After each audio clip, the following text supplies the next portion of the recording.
Welcome to Testing in the Pub. Hi, and welcome back to another episode of Testing in the Pub. We've got another interview for you today. We've got Dan Billing here to talk to us about security testing. Hi, Dan. Hi there, how you doing? How's it going? Great, good to see you both. Yeah, it's good to have you along. Thank you for agreeing to take part. No worries, look forward to it.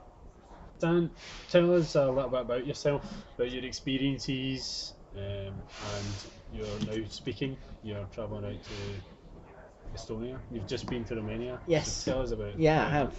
So, I've been testing about 13 years at various places, mostly in the southwest of England, and majority of my experiences have been mostly in the public sector supplier sort of world, and also some experience in the defence sector.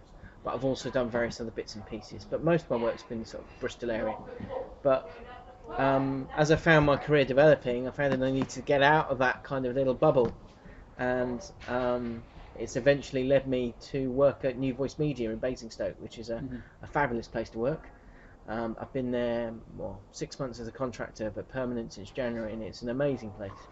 A great learning environment, and I feel one of the best places for a tester to work.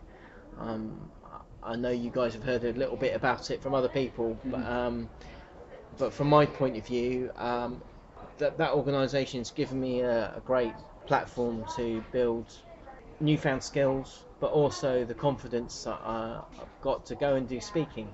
So as you mentioned, I have started doing a little bit of public speaking in the testing community.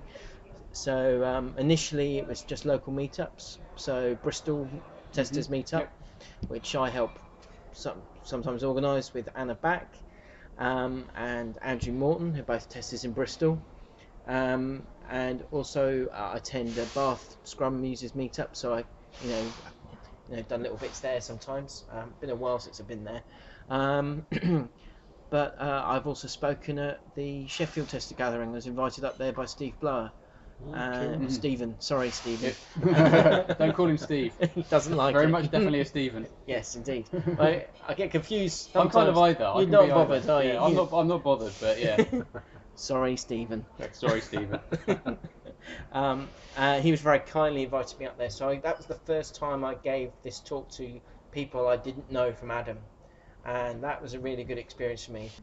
So, have you always been into security testing then, or did you start as a normal tester? Oh, I say normal. That's the question. What is a normal tester, Dan? Yeah. Dan, you're digging yourself a hole here. Yeah, come on, Dan. You need to answer Dan? that question okay. now, Dan. What is a normal tester? A tester that, I want to say an exploratory tester, but traditional tester is also. I suppose if you want to. It's contextual, isn't it? Yeah. At the end It of is, the day? it totally is. Well, what I mean is a tester that doesn't specialise in an area like performance or I've security. not really ever done that until recently. The top of the T, not Yeah. the. Yeah. Well, not the long bit, whatever that. There's a word for that, isn't there? But I can't remember. T-shaped tester. Yeah, no, the vertical bit of the T, not the horizontal bit. I don't know, the The apex. specialist skill. Yeah. Okay. That's essentially what it is. Security testing as a specialist skill. So during my career, I've explored various specialist skills to see whether I enjoyed working them or not. So I did a bit of automation at various places. Wasn't really my cup of tea.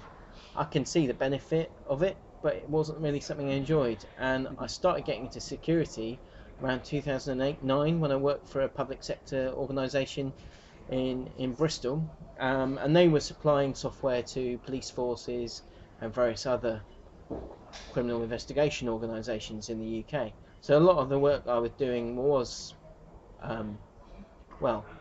shall we say, secret. So I can't say much about the actual work I was doing and what I was working on. Some of it's available in the public domain. But when I was looking at the requirements that were coming through from the business owners, I was looking at, okay, well, there's no mention of security here. We're with supplying software to secure environments. Why aren't we doing security testing?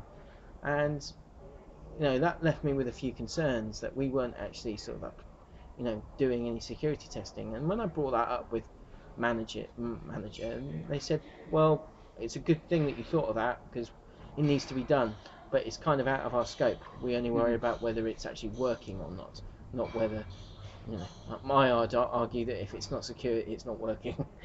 Yeah, absolutely. Yeah. Everybody's take on it's different, and you have to do what's right for the context that you work in.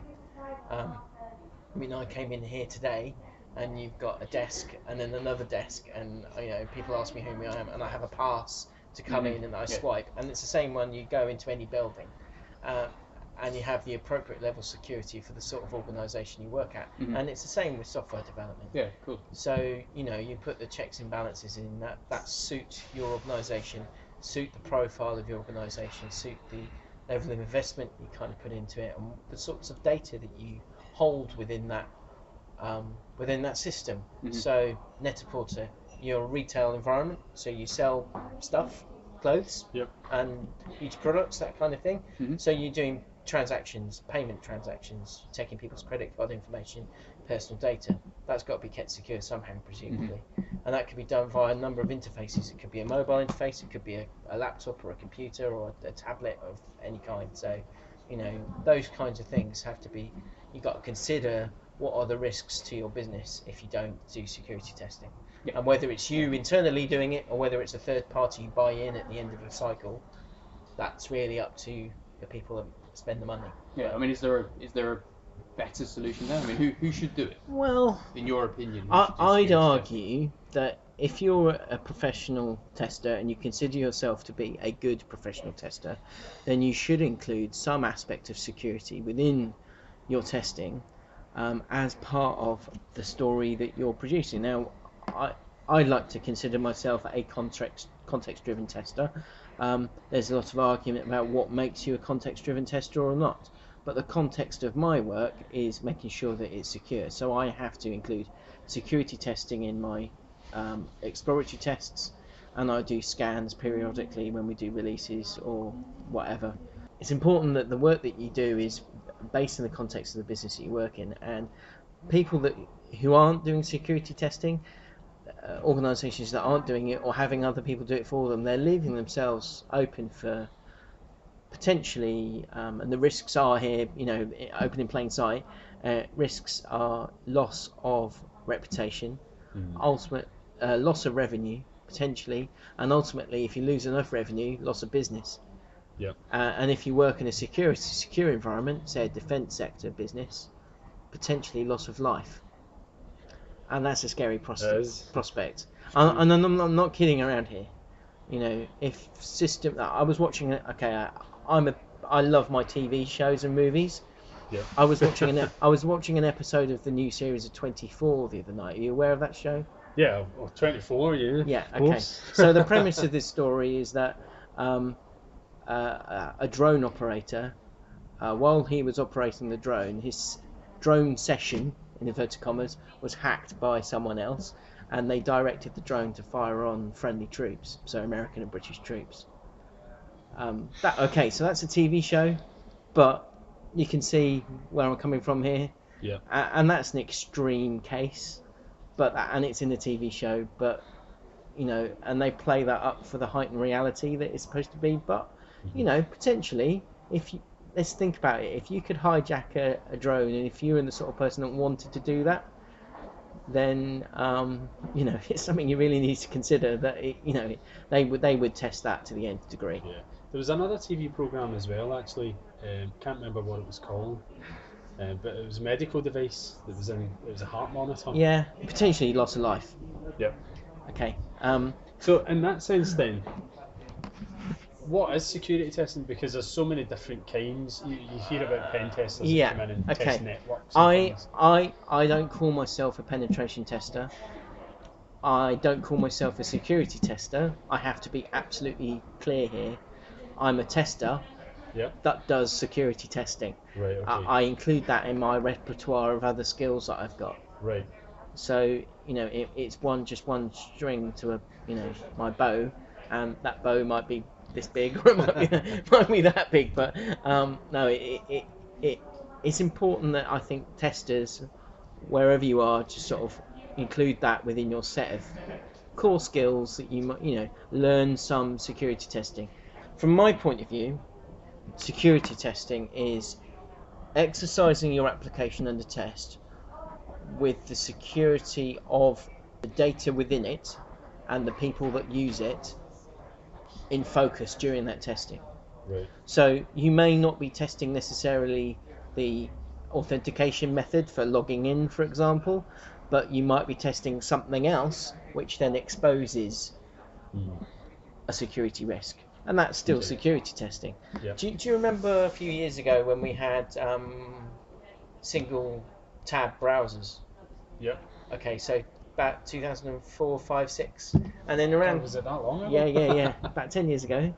And about 2008, 9, we started getting, or 2007, multi-tab browsers. Mhm. And I suppose this comes under one of the bugs that I found in my past, was that I found on this particular piece of software that I was testing that if you created a session in one tab and logged in with another session on another tab or another browser window, that second session hijacked the first session and reused it.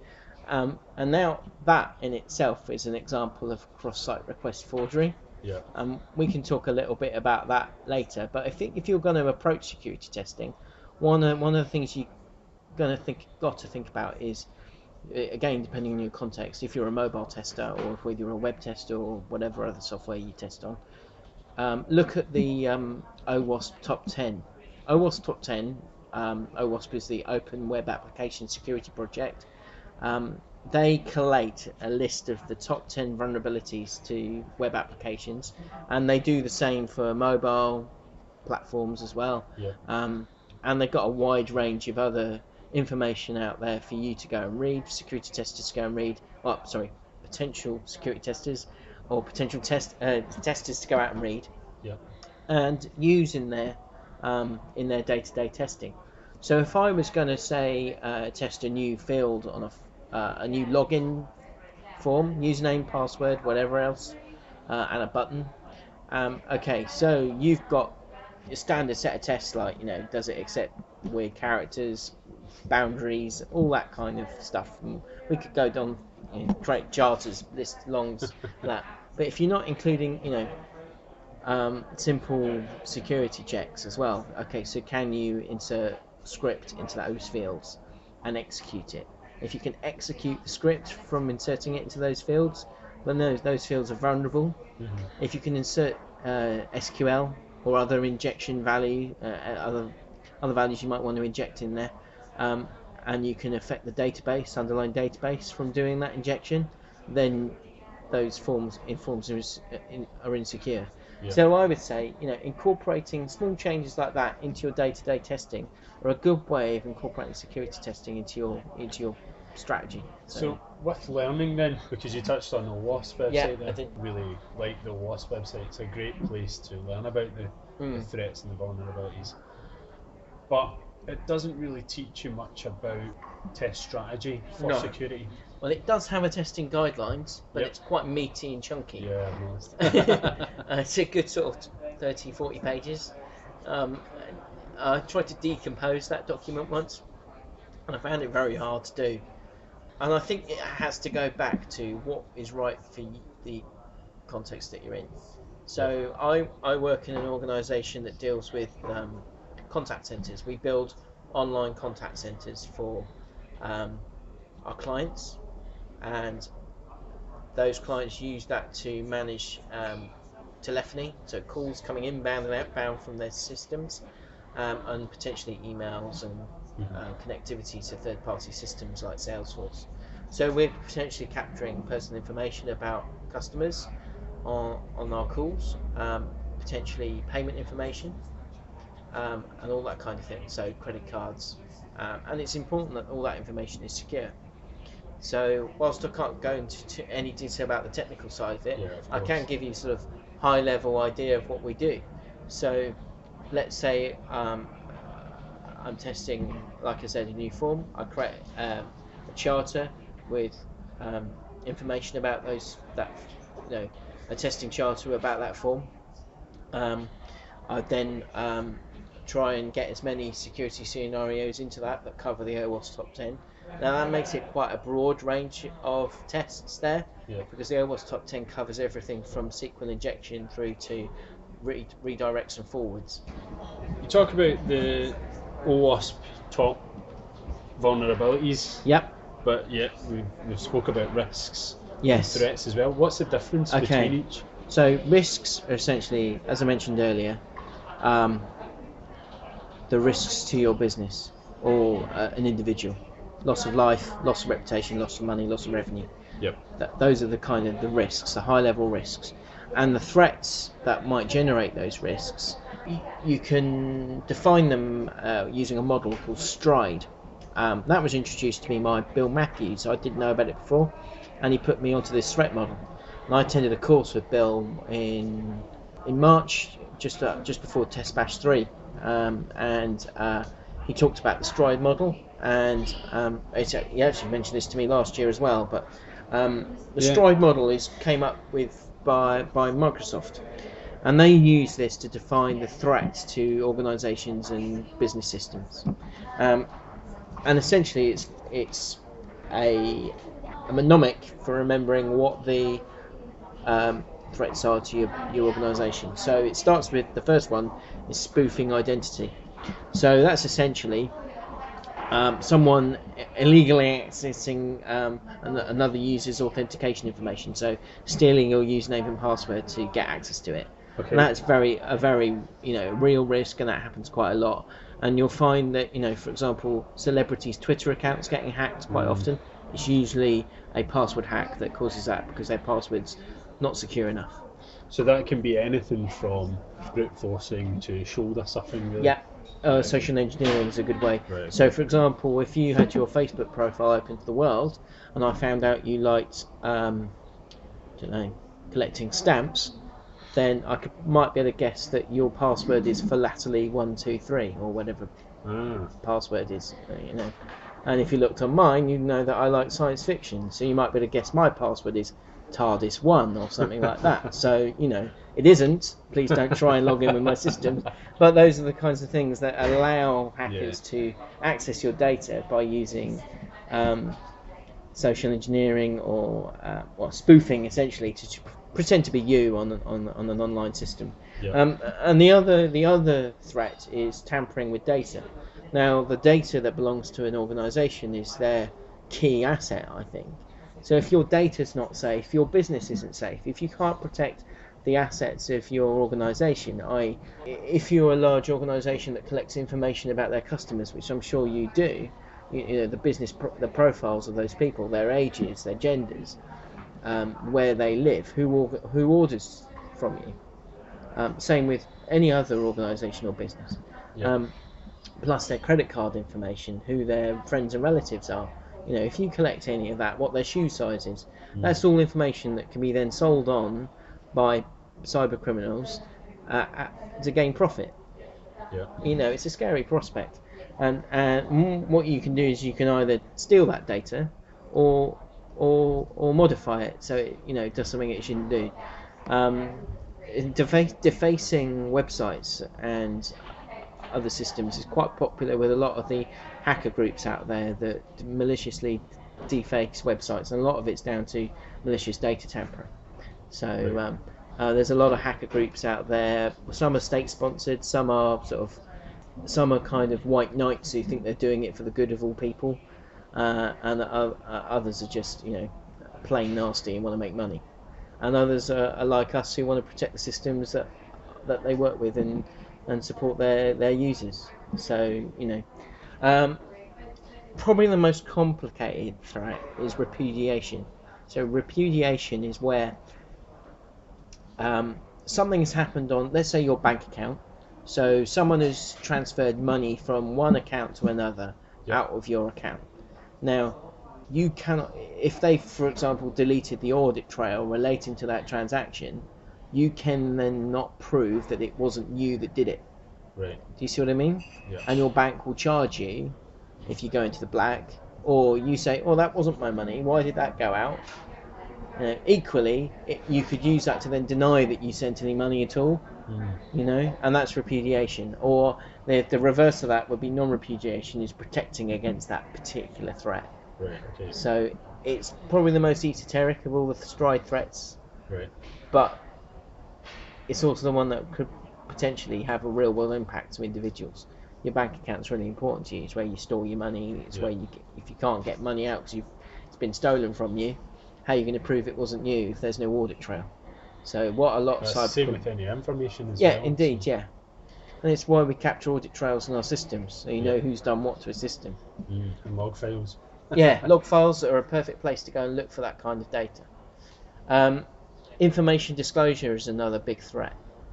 So whether you have left a USB key on a train or a laptop full of stuff on a train, as was quite popular a few years ago from some politicians, and I remember one police officer showing some key critical information in his hand or her hand, I can't remember who it was, as he walked to and from a building, and it was captured by a photojournalist and then put all over the news. Do you remember that? Can't remember that one. No, but that it okay. Sounds as if it's something that Yeah. So that's they wouldn't really think about. That's a real world physical example of data information disclosure. Information you don't want out there that people can get hold of. Okay, and that equally that applies to systems and software. Yeah. So if hackers can get through authentication, or there's broken or misconfigured software, then they can get access to company data and they use that against you potentially, or put it all over the news and say actually this business is lying to us and doing this, this, and this, instead of saying when they're in fact saying this, this, and this, or their quarterly business report said they were 25% growth rather than they actually only had 10% or something. Yeah. So that's information you don't want out there. Denial of service. So this is probably the most well known of these. Yeah. So denial of service is where essentially your systems are held to ransom because what the hackers have done is switched off valid, legitimate access to your systems, and preventing real users from gaining access to it. So essentially turned off your business. So if you're an online business and all your transactions go through the web and they switch off your website remotely using a hack, then that's essentially your business is dead. Yeah, there was another example that I heard of a while ago. This was years ago now. I can't remember who it was. Steve Green, I think, mentioned it, where he was testing for it was an e-commerce site, and if you added something to the basket, it would remove it from stock. Okay. And there wasn't a limit to how many you could add to the basket. I see. So you could add to like everything that was of a particular product to your basket, and it would sit there for 2 hours before clearing, and then you could add them all again. It would just prevent people from being able to buy that product. So that's another form of denial of service that I've heard about. In many ways, that is another form of denial of service. Your system is saying, okay, I'm not updating rapidly enough to provide information back to the user in a real-time way. Essentially, though, if your website or whatever you use to conduct your business is removed from service, it's essentially you've got no model to make money from there. Yeah. And we have to be able to protect from that.